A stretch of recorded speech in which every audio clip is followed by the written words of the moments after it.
नमस्कार साहित्य प्रेमियों। उपन्यास का उद्भव और विकास श्रृंखला जय जय कृष्ण चैनल का नियमित धारावाहिक है। इस कड़ी के अंतर्गत आज हम प्रेमचंदोत्तर युग उपन्यास के क्षेत्र में पढ़ेंगे। उपन्यास के क्षेत्र में प्रेमचंद जी के बाद क्या हुआ, उपन्यास किस तरह के लिखे गए, इस पर चर्चा करेंगे। आइए देखते हैं। पहले के प्रकरण में हमने चर्चा की थी कि उपन्यास के इतिहास को 5 भागों में बांटा था। पहला भाग था प्रेमचंद पूर्व युग, दूसरा भाग था प्रेमचंद युग, तीसरा भाग था प्रेमचंदोत्तर युग। इन 3 भागों को, जो प्रेमचंदोत्तर युग है, इस प्रेमचंदोत्तर युग को 3 और भागों में बांटा गया है। वह है, पहला भाग है 1936 से 1947 तक, स्वतंत्रता पूर्व तक का प्रेमचंदोत्तर युग। फिर स्वतंत्रोत्तर प्रेमचंदोत्तर युग और समकालीन युग। तो स्वतंत्रता पूर्व प्रेमचंदोत्तर युग कैसा रहा, इस पर हम चर्चा करेंगे। यह 1936 से 1947 तक माना जाता है। अब इस युग के उपन्यास किस तरह से रहे, क्योंकि हम चर्चा कर रहे हैं उपन्यास के इतिहास, तो हमारा जो मुख्य मुद्दा है वह उपन्यास ही है। उपन्यास किस तरह से लिखे गए, उपन्यासों के क्या प्रकार रहे, किस तरह की परंपरा चली उपन्यासों में। तो इस युग में एक परंपरा जो प्रेमचंद के समय से चली आ रही थी, वह थी सामाजिक और मानवतावादी उपन्यास परंपरा। प्रेमचंद युग की परंपरा थी और इसके उपन्यासकार भी इस युग में जीवित रहे। इसमें विश्वंभर नाथ कौशिक जी हैं, सियाराम शरण गुप्त जी हैं, प्रताप नारायण श्रीवास्तव जी हैं। ये 3 मुख्य उपन्यासकार मैंने दिए हैं और इनकी रचनाएं दी है गोद, अंतिम इच्छा, नारी। प्रताप नारायण श्रीवास्तव जी के हैं विजय, विकास, 42 और विसर्जन। अब इन उपन्यासों में क्या खास बात है, हम पहले पढ़ चुके हैं, फिर भी हम यहाँ पर पढ़ेंगे ताकि इसको देखने वाले समझ सकें कि इसमें गांधीवादी विचारधारा, हृदय परिवर्तन, आत्मपीड़न के सिद्धांत और मानवतावाद को जगह मिली है। इन बिंदुओं को जगह मिली, इन विचारधाराओं को जगह मिली है इन उपन्यासों में। अब दूसरे तरह के जो उपन्यास लिखे गए इस युग में 1936 से 1947 के समय के बीच में, उसमें है स्वच्छंदतावादी उपन्यास। इसमें किसी परंपरा का पोषण नहीं हुआ है। इनमें वृंदावन लाल वर्मा का गढ़कुंडार, विराटा की पद्मिनी, जयशंकर प्रसाद का तितली, उषा देवी मित्रा का प्रिया प्रमुख है। प्रकृतवादी उपन्यासों अर्थात जैसा है वैसा देखा, उसका चित्रण कर दिया, बच्चा कितना ही बुरा क्यों ना हो, उन ऐसे उपन्यासों को प्रकृतवादी उपन्यास कहा गया है। इन उपन्यासों में मानव जीवन को वैज्ञानिक दृष्टि से जो भी प्रकृत देखा और उसका चित्रण किया जाता है, जो भी जीवन में कुत्सित है, विद्रूप है, सहज और वैज्ञानिक है, उसका वर्णन करें। उपन्यासों की जो जनक है जोला माना जाता है पाश्चात्य साहित्य में, उन्होंने भी ये कहा कि जीवन के गंदे और कुरूप चित्र अर्थात मनुष्य की दुर्बलताओं, रोगों और विकृतियों का वर्णन इन प्रकृतवादी उपन्यासों में कहा गया, नेचुरल जैसा है। तो इन उपन्यासकारों में से आते हैं चतुरसेन शास्त्री जी। इन्होंने हृदय की परख, व्याभिचार, अमर अभिलाषा, आत्मदाह नामक उपन्यास लिखे। प्रकृतवादी उपन्यासकारों में एक बड़े नाम थे पांडेय बेचन शर्मा उग्र जी, दिल्ली का दलाल, चॉकलेट, बुधवा की बेटी और शराबी जैसे उपन्यास इन्होंने प्रकृतवादी उपन्यास लिखे। ऋषभ चरण जैन जी, इन्होंने वेश्यापुत्र, मास्टर साहब, सत्याग्रह, दिल्ली का व्याभिचार जैसे उपन्यास लिखे। सब में मानव समाज की बुराइयों का वर्णन किया गया है। अब आते हैं व्यक्तिवादी उपन्यासों की ओर। व्यक्तिवादी उपन्यासों में व्यक्ति की सत्ता और उसके अस्तित्व को समाज से पहले समझा जाता है। इसमें व्यक्तिगत अहम प्रबल होता है पात्रों में, और वह स्वयं के प्रति उत्तरदायी होता है, समाज के प्रति नहीं होता है इन उपन्यासों में पात्र। और व्यक्ति का विद्रोह भी सामाजिक संदर्भों के मुकाबले नहीं होता। समाज के लिए वह विद्रोह नहीं करता, वह तो अपनी व्यक्तिगत स्वतंत्रता के लिए विद्रोह करता है। इस तरह के जो उपन्यास हैं वह भगवती प्रसाद वाजपेयी जी का है, पतिता की साधना, चलते चलते, टूटते बंधन। उपेंद्रनाथ अश्क जी का उपन्यास है एक रात का नरक, सितारों के खेल, कीर्ति दीवारें, इनके उपन्यास हैं। यह व्यक्तिवादी उपन्यासों के बारे में था। अब हम बात करते हैं मनोविश्लेषणवादी उपन्यास। मनोविश्लेषणवादी उपन्यासकार क्या करते हैं? इन उपन्यासों में मनुष्य के अंदर जो चल रहा है, जो दिमाग में चल रहा है, जो मन में चल रहा है, उसको प्रदर्शित किया जाता है। अब मनोवैज्ञानिक फ्रायड, यूंग और एडलर की विचारधारा से प्रभावित है। उनका कहना है, फ्रायड, यूंग और एडलर का मुख्य बात यह है कि जो भी हम कार्य करते हैं वो हम अपने मूल दमित वासनाओं के आधार पर करते हैं, वही हमें समाज में विभिन्न कार्य करवाते हैं। तो इन्हीं विचारधाराओं से प्रभावित उपन्यास में क्या क्या होगा? मनुष्य की दमित वासनाएं, उनकी कुंठाएं, उनकी इच्छाएं, कामनाएं, अहंकार, दंभ और हीन भावनाएं होगी। और इनका चित्रण जिस उपन्यास में किया जाता है वह मनोविश्लेषणवादी उपन्यास कहलाता है। इसमें मनुष्य के आंतरिक छवियों को प्रमुखता दी जाती है और उन आंतरिक छवियों का मतलब अंदर जो चल रहा है उसे उपन्यास में प्रस्तुत किया जाता है, उसे उपन्यास में लिखा जाता है। और समाज में जो चल रहा है उसकी अपेक्षा इन मनोजगत की छवियों को, मनोजगत के विचारों को प्रधानता दी जाती है। और उपन्यासकार आप जानते हैं, जैनेन्द्र इसमें एक सशक्त हस्ताक्षर है। परख, सुनीता, त्यागपत्र, कल्याणी जैसे इन्होंने उपन्यास लिखे। इलाचंद्र जोशी जी भी एक महत्वपूर्ण उपन्यासकार हैं, मनोवैज्ञानिक उपन्यासकार हैं। सन्यासी, पर्दे की रानी, प्रेत और छाया जैसे उपन्यास इन्होंने लिखे हैं। हीरानंद, सच्चिदानंद वात्स्यायन अज्ञेय जी, शेखर एक जीवनी, नदी के द्वीप जैसे उपन्यास लिखकर ये मनोवैज्ञानिक उपन्यासकारों में अग्रणी है। जैनेन्द्र के उपन्यासों में पात्र सामाजिक दबावों और व्यक्तिगत आग्रहों से द्वंद्वग्रस्त होकर समाज को न तोड़कर स्वयं तोड़ते हैं। अर्थात स्वयं को तोड़ते हैं, मतलब कहने का अर्थ है कि वह समाज से विद्रोह नहीं करता, वह अंदर ही अंदर कुढ़ता रहता है। गांधीवादी प्रभाव भी इसमें समर्पण और काम पीड़ा का चित्रण कर अहम का विसर्जन किया जाता है। इलाचंद्र जोशी के उपन्यासों में पात्र क्या है? मनोग्रंथियों से पीड़ित रहते हैं। शेखर एक जीवनी, जो कि एक महत्वपूर्ण उपन्यास है हिंदी साहित्य का, इसमें शेखर व्यक्ति स्वतंत्रता का दामन थामे अनेक प्रकार के प्रयोग करता है, परंपराओं मूल्यों को ढाता जाता है और विद्रोही का रूप धारण कर लेता है। इस तरह से पात्र अपने मनोविचारों से परिचालित होता है। उपन्यास के कथ्य और शिल्प में प्रयोगशीलता है इनके, इसलिए इन्हें प्रयोगवादी उपन्यासकार भी कहा जाता है। और मार्क्सवादी विचारधारा से प्रभावित है, इसलिए समाजवादी प्रगतिवादी विचारधारा भी इनके उपन्यासों में प्रकट हुई। इसमें है यशपाल जी का दादा कामरेड, देशद्रोही, दिव्या, पार्टी कामरेड, इनमें मार्क्सवादी विचारधारा है। रांगे राघव का घरौंदे, विषाद मठ जैसे उपन्यास हैं। मनमथनाथ गुप्त का शोले और मशाल जैसे उपन्यासकार हैं। यशपाल जी के उपन्यासों की अगर हम चर्चा करें तो इस काल के यशपाल जी के उपन्यासों में भारतीय स्वाधीनता संघर्ष, समाज संबद्धता, क्रांति, विद्रोह, प्रगतिशील जीवन मूल्य, खासकर मार्क्सवादी जीवन मूल्य, जिसमें सर्वहारा वर्ग की प्रगति की बात कही गई है, चेतना अभिव्यक्त हुई है। हाँ, स्वतंत्रता पश्चात यशपालों के उपन्यासों में इसका विकास हुआ है। प्रेमचंद्र युग में, स्वातंत्र पूर्व युग में ऐतिहासिक उपन्यास भी लिखे गए।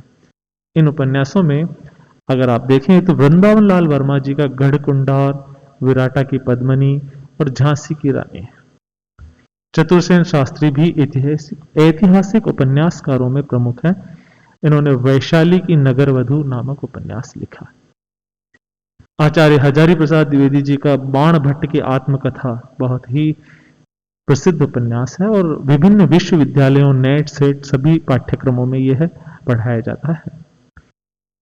इन उपन्यासों में भारतीय उपन्यास की उन घटनाओं को लिया जाता है जिससे हमें प्रेरणा और दिशा मिलती है और उस इतिहास से हम कुछ सीख सकें, उस इतिहास की गलतियों को न दोहराएं और समाज में जागृति लाएं।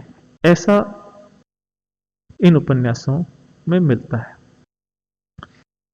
वर्मा जी, वृंदावन लाल वर्मा जी ने इतिहास के तथ्य नहीं बिगाड़े हैं, इतिहास के तथ्यों की रक्षा करते हुए भी शौर्य साहस को जगाकर मनुष्य में राष्ट्रीय सांस्कृतिक चेतना का प्रसार किया है। इस तरह से ऐतिहासिक उपन्यास मूलतः राष्ट्रीय सांस्कृतिक गौरव को जगाने का प्रयास करते हैं। चाहे चतुर्सेन शास्त्री जी ने आर्यों के धर्म, साहित्य, राजसत्ता और संस्कृति की पराजय और मिश्रित जातियों की प्रगतिशील संस्कृति की विजय को, इतिहास को इन उपन्यासों में व्यक्त किया है। बाण भट्ट की आत्मकथा के बारे में चर्चा करें तो आत्मकथात्मक शैली में लिखा हुआ यह उपन्यास है। हर्षकालीन इतिहास को, उसकी संस्कृति को, उस तरह की भाषा को प्रस्तुत किया है।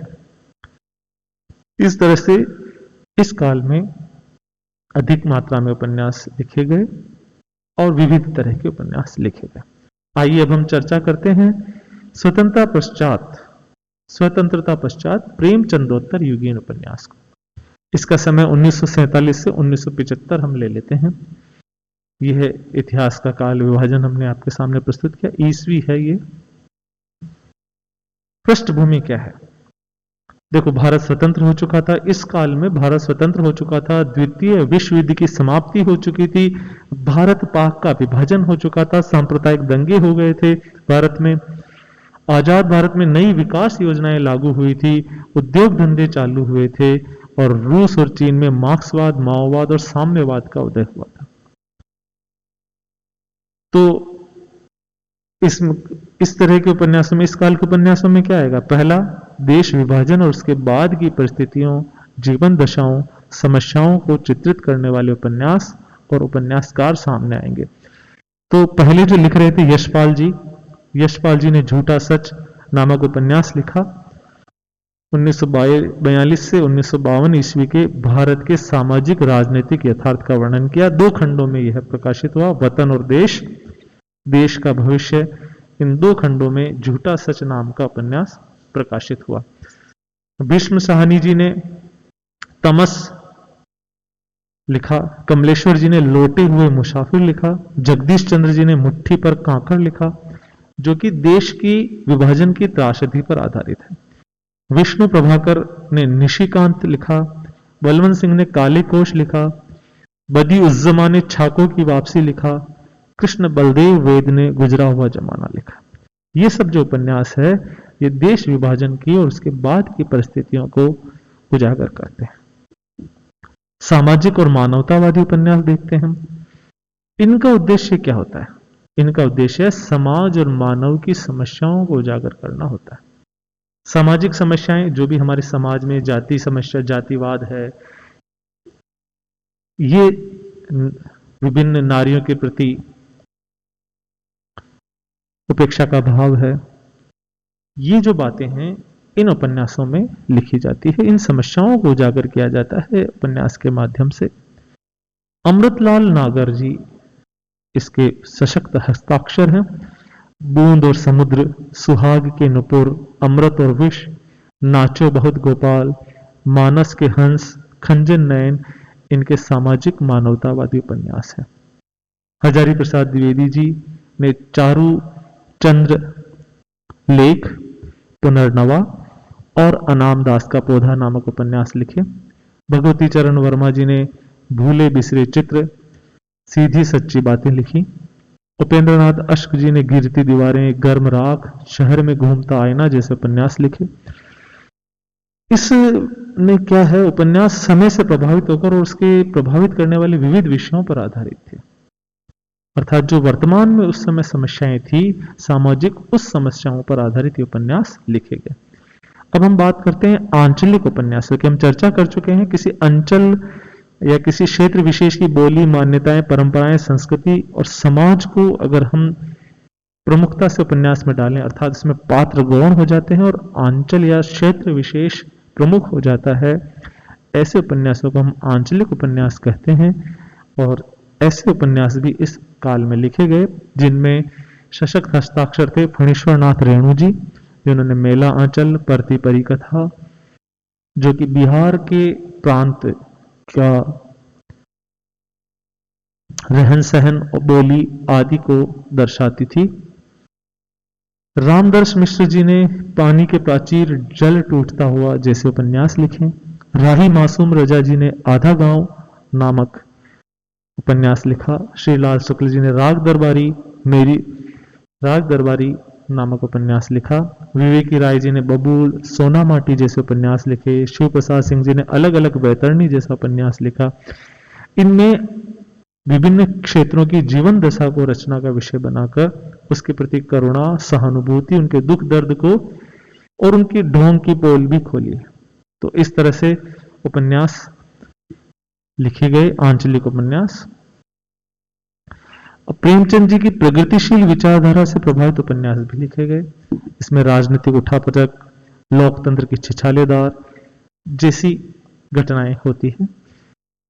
और कभी कभी फैंटेसी द्वारा, अर्थात एक कल्पनात्मक वातावरण द्वारा भी उपन्यास लिखे गए। अगर हम देखें, फैंटेसी है एक चूहे की मौत। चूहे के माध्यम से सामाजिक और युवा विद्रोह, आलोचनात्मक राजनीतिक उठापटक, लोकतंत्र की छिछालेदार को बताया गया। इसी तरह से राग दरबारी, जो कि एक व्यंग्यात्मक उपन्यास है, इसमें भी इन्हीं बातों को बताया गया। इसमें प्रमुख उपन्यासकारों में काशीनाथ सिंह जी ने अपना मोर्चा, कृष्णा सोबती का जिंदगी नामा, मन्नू भंडारी जी का महाभोज, मनोहर श्याम जोशी जी का कुरु कुरु स्वाहा और मार्कंडेय जी का अग्निबीज नामक उपन्यास है। बहुत सारे उपन्यासकार हुए हैं, परंतु हम बहुत ही कम उपन्यासकार यहां दे पा रहे हैं क्योंकि इनकी लिस्ट बहुत ही ज्यादा है। हम उपन्यासों की चर्चा कर रहे हैं। आधुनिक उपन्यासों में हमने देखा आधुनिकतावादी, जिसमें नए जमाने की बात कही गई, उसमें है नगरीकरण, क्योंकि नगरीकरण की समस्या इस काल में उभर कर आने लगी थी। औद्योगिकीकरण से क्या समस्याएं हुई, पूंजीवाद, लोकतंत्र और पारंपरिक मूल्यों और सामाजिकता से हाथ से उत्पन्न समस्याओं को भी इन उपन्यासों में बताया गया है। ऐसे उपन्यास है मोहन राकेश जी का अंधेरे बंद कमरे में, निर्मल वर्मा का उपन्यास वे दिन, राजकमल चौधरी जी का उपन्यास मरी हुई मछली, महेंद्र भल्ला का उपन्यास एक पति के नोट्स, उषा प्रेमवदा जी का उपन्यास रुकूगी नहीं राधिका, मणि मधुकर जी का उपन्यास सफेद मेमने, ममता कालिया जी का उपन्यास बेघर, मन्नू भंडारी जी का उपन्यास आपका बंटी। ये आधुनिकतावादी उपन्यास है। इन उपन्यासों में क्या किया गया है, मध्यवर्ती त्रासदी को बताया गया है, यूरोपीय युवा पीढ़ी का अकेलापन और कुंठा को बताया गया है, स्त्रियों की गाथा बताई गई है जिसमें वह पति पत्नी संबंध को बता सकती है, और इसमें अर्थाभाव दो विषय और इसमें जुड़ सकते हैं। तो इन विविध विषयों के माध्यम से व्यक्ति की हताशा, असफलता और असमर्थताओं को व्यक्त किया गया है। इस तरह से इस काल में उपन्यास विधा में बहुत ही प्रगति हुई। अब हम बात करते हैं समकालीन हिंदी उपन्यास के पर। समकालीन हिंदी उपन्यास का अर्थ है 1975 से लेकर अब तक के उपन्यास, उन पर हमें चर्चा करनी है। इन उपन्यासों को भी समय सिद्ध होना बाकी है। कहने का अर्थ है कि अभी ये नए उपन्यास में कहे जा सकते हैं। तो इसके बाद लेखकों की तीसरी पीढ़ी रही।